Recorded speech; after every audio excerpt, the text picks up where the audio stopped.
Hey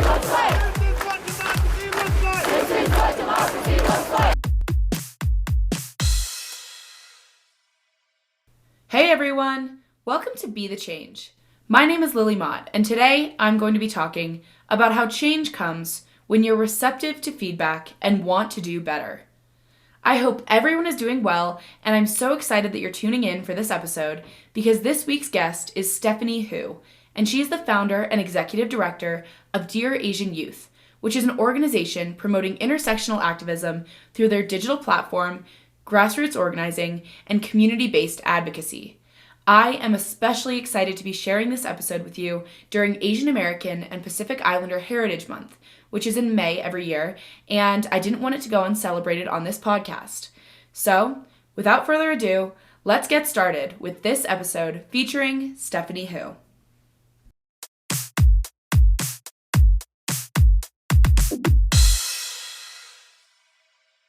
So my name is Stephanie Hu. I use she, her pronouns. I'm 17. I'm currently I'm currently a junior in high school. And I'm based in Orange County, California.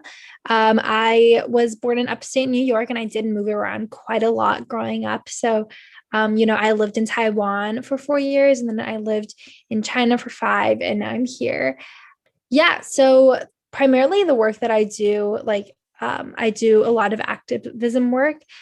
First with Dear Asian Youth, I'm the founder and executive director of that organization, where I basically just look over its entire operation and make sure that everything is going okay. And I'm also one of the co-founders and core organizers of this group called CUSC Against Racism, which is a group that combats, racism and amplifies BIPOC voices in my own school district. Some other activism work that I've done is I was one of the co-executive directors of the Women of Color Conference. That was a super amazing experience being able to host that. Some other things, I'm also the media director for a California-based organization called Empowerment Collective. And that one is basically just championing our policy slate that has 40 bills that works to, better the lives of young Californians. And I think that's about it for now. Well, welcome to the show, Stephanie, and that is definitely a lot to unpack. So I first saw Dear Asian Youth on Instagram, and I'm super excited to be talking with you about all of your work. So let's get started with first talking about Dear Asian Youth, because it's becoming a huge organization with so many followers. So can you explain what you're working on with the organization and maybe what you're hoping to do with it in the future? Yeah, so Dear Asian Youth is a youth-led organization centered around Asian activism. We really began last April, and it really started off as a personal project for me because I do enjoy writing. I enjoy writing poetry. It really was supposed to be a blog where I could just publish my own poetry. And then after, writing some more, I kind of figured that a lot of the pieces that I do write were centered around my Asian American identity. So I kind of realized that, there wasn't this set platform or this set space dedicated to Asian youth. And from there, I was just kind of why not make this a space not only for me, but for other people as well. And then since then, we've developed beyond just writing pieces and publishing that are on our website, but we also have, I think 95,000 followers on our Instagram now. We also have a podcast, Dear Asian Girl. We host events and, webinars 2 times a month. And we also have a chapter program. So we have over 160 chapters across 17 countries. So that's a little bit of what we do. Our primary goal really is to educate people and to bring awareness to issues through a variety, through various forms of media. So yeah, that's just a little spiel on what we're doing. That is a great introduction to Dear Asian Youth, and I'd love to talk some about your experience in the activism space so far. So, what are some of the challenges you've faced, or maybe some of the experiences that you've had so far in your life that made you want to do this work with Dear Asian Youth? Yeah, of course. So, we like Eurasian Youth started in April because, like COVID-19 really hit hard in around like March, right? And that was when lockdown first started and quarantine really first began, at least in the United States. And that was a little bit difficult for me because, as like an Asian American at that time period, there were quite a few xenophobic remarks that were directed not only towards me, but also towards my family, that were like COVID-19 related. And it was also just very difficult having to look at all of that in the news and not really having a place where I could like express what I was feeling, and not really having a place that, other Asians could express what they were feeling. And in addition to that, it was especially difficult for me at that time because I actually don't live with my parents. So my parents actually live in China, and they've been like, I moved back to the States when I was in 8th grade, but they have, been living in China since like we first moved back from New York State. And it was difficult because I actually wasn't able to see my parents for like a year. My mom recently visited, but she had to go back like in like 2 weeks. And then I haven't seen my dad since January of last year. So it was like, all of that combined with, not seeing myself represented in the media, or when seeing people like me represented in the media, being portrayed in a very negative light in a way that, wasn't fair or wasn't justified at all. And then really just wanting to have a place where it felt like, we could connect with one another, we could like share our stories and we would be confident that we were listened to. Definitely, yeah. And that background, it makes a lot of sense. So, you mentioned how you experienced xenophobic comments directed at you at the beginning of the pandemic. So, if you feel comfortable, would you mind telling me some about how Trump's rhetoric and that of his supporters impacted the xenophobia during the pandemic? Yeah. So I think a lot of like Trump's rhetoric, in calling, COVID-19 like the China flu or like the Kung flu, that, people say like words don't matter, like he was just joking, and whatnot. But what that really effectively did is it basically embodied like Asians as, the personification of the virus. It directly associated Chinese people and people who, looked like they were as of East Asian descent, as basically like bearing COVID-19, right? It really bore a lot of the blame on to, not only like China as a country, but subsequently Asian Americans living in the US. And I think like at first everyone was like, oh my gosh, she was just joking. But like as we can see from like recent hate crimes and recent incidents and recent shootings, they aren't just words. Those like words, especially when they're being spoken by politicians who use very, very inflammatory language, that can be very, very hurtful to communities and really skew the way in which a lot of people think.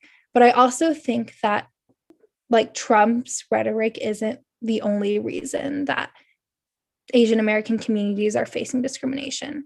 I think essentially like there has always been this underlying xenophobia and this underlying racism against Asian American communities, and COVID-19 really just brought it out. But like that attitude was always there. Yeah, that definitely makes sense. And I want to shift gears a little bit and ask if you could also tell me some about the model minority myth. I think it's something that's often brought up in activism, but for any listeners who may not have heard of it, or just may not really be aware of what it is, it's definitely something important to learn and look out for. So, could you explain that some?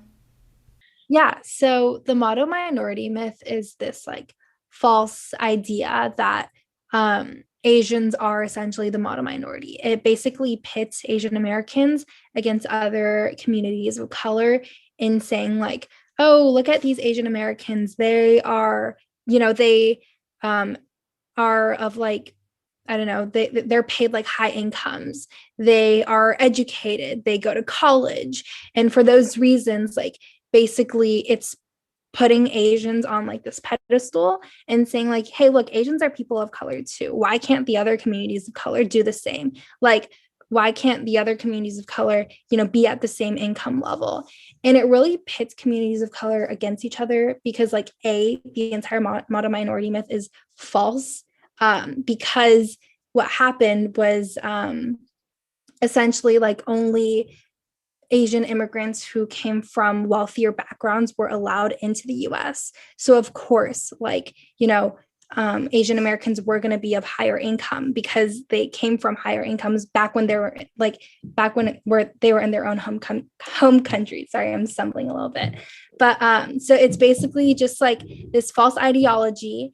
And what it really does is, I think it's a really big reason why there is like anti-Blackness within the Asian community, and why there might also be like Asian like sentiment in the Black community and all other communities of color.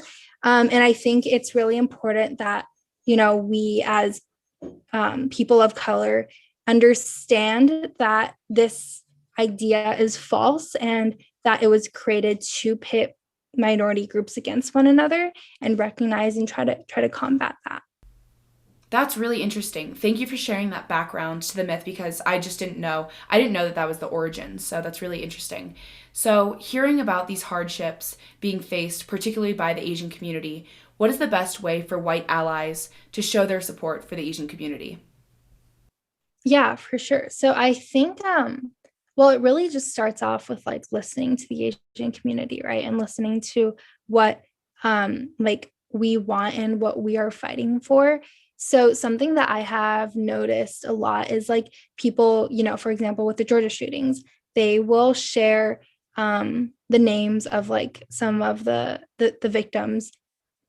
And from my research, like that isn't something that all of the victims' families wanted. Like a lot of them wanted it to be kept anonymous. So even something as like simple as that, as like, respecting the community's wishes and listening and, letting Asian Americans like lead the charge in kind of creating that change, and just being there as like an amplifying power that doesn't speak over, but like, I guess, promotes their platform through your own platform.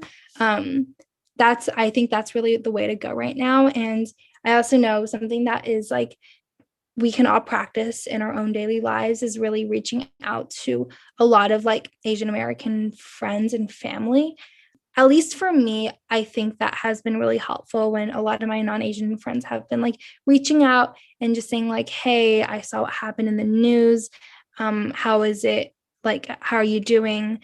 Just really checking in on their mental health, I think, is a way to show that, like we care, and that we as a community want to do better. And lastly, there would be, just, I guess, like voting people in who are who represent diverse backgrounds, who can fight for certain issues for certain communities, is also a huge part as well.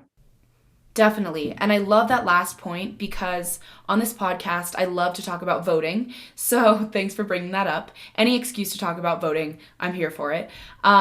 So I would love to switch gears. What is the best advice that you've ever gotten from someone?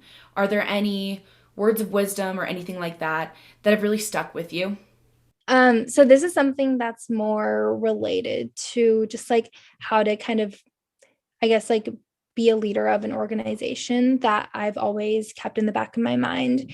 And it's to, I guess, like be very receptive to feedback and to always want to do better.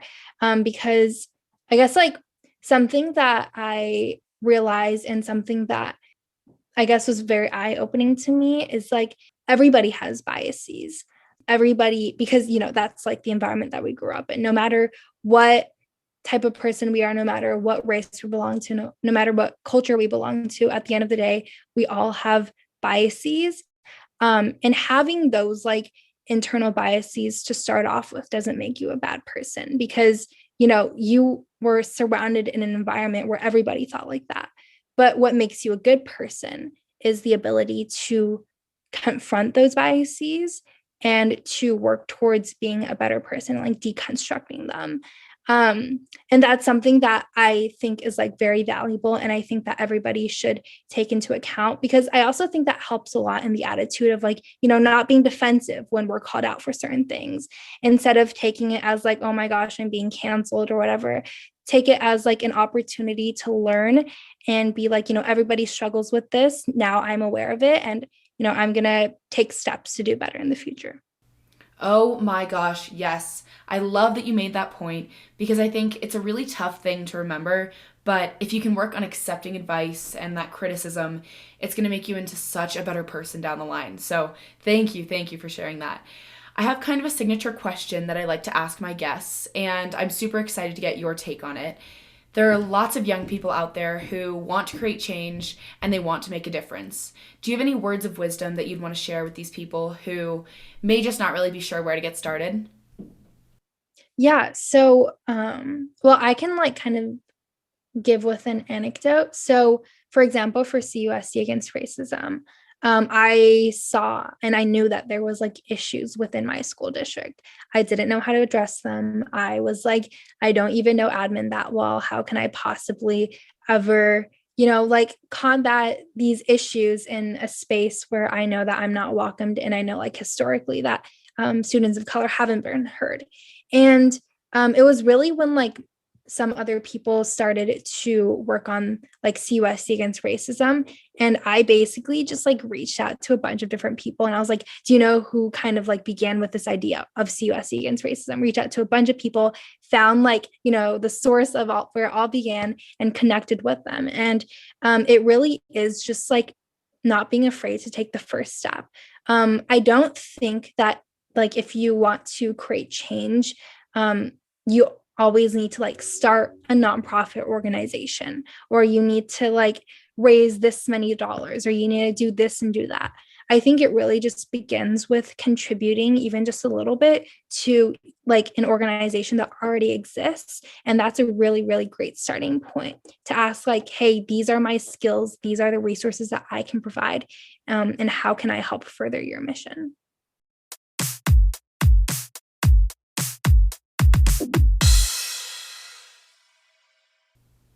I really enjoyed talking with Stephanie, and if you haven't checked out Dear Asian Youth on Instagram or on their website, please go check that out. I really want to highlight the words of wisdom that Stephanie said she likes to keep in mind because I think they're so valuable. We should always keep our biases in mind and listen to other people's feedback for us. I think it's really easy sometimes to be defensive or to be scared of being canceled or of making a mistake. But it's so much better to make a mistake, own up to it, and learn from it, because it's going to make you a better, more thoughtful person in the future. You are definitely going to make mistakes, but what's important is learning from them, because change comes when you're receptive to feedback and want to do better.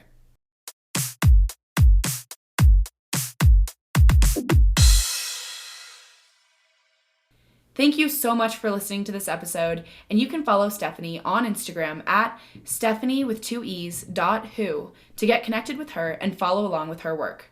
Also, check out Dear Asian Youth at Dear Asian Youth on Instagram to see that content. If you want to talk about anything I mentioned, please reach out to me by email at lily@bethechangepodcast.org or on Instagram at bethechangepodcast. Tune in for my next episode, but until then, be the change you wish to see in the world. Bye, guys.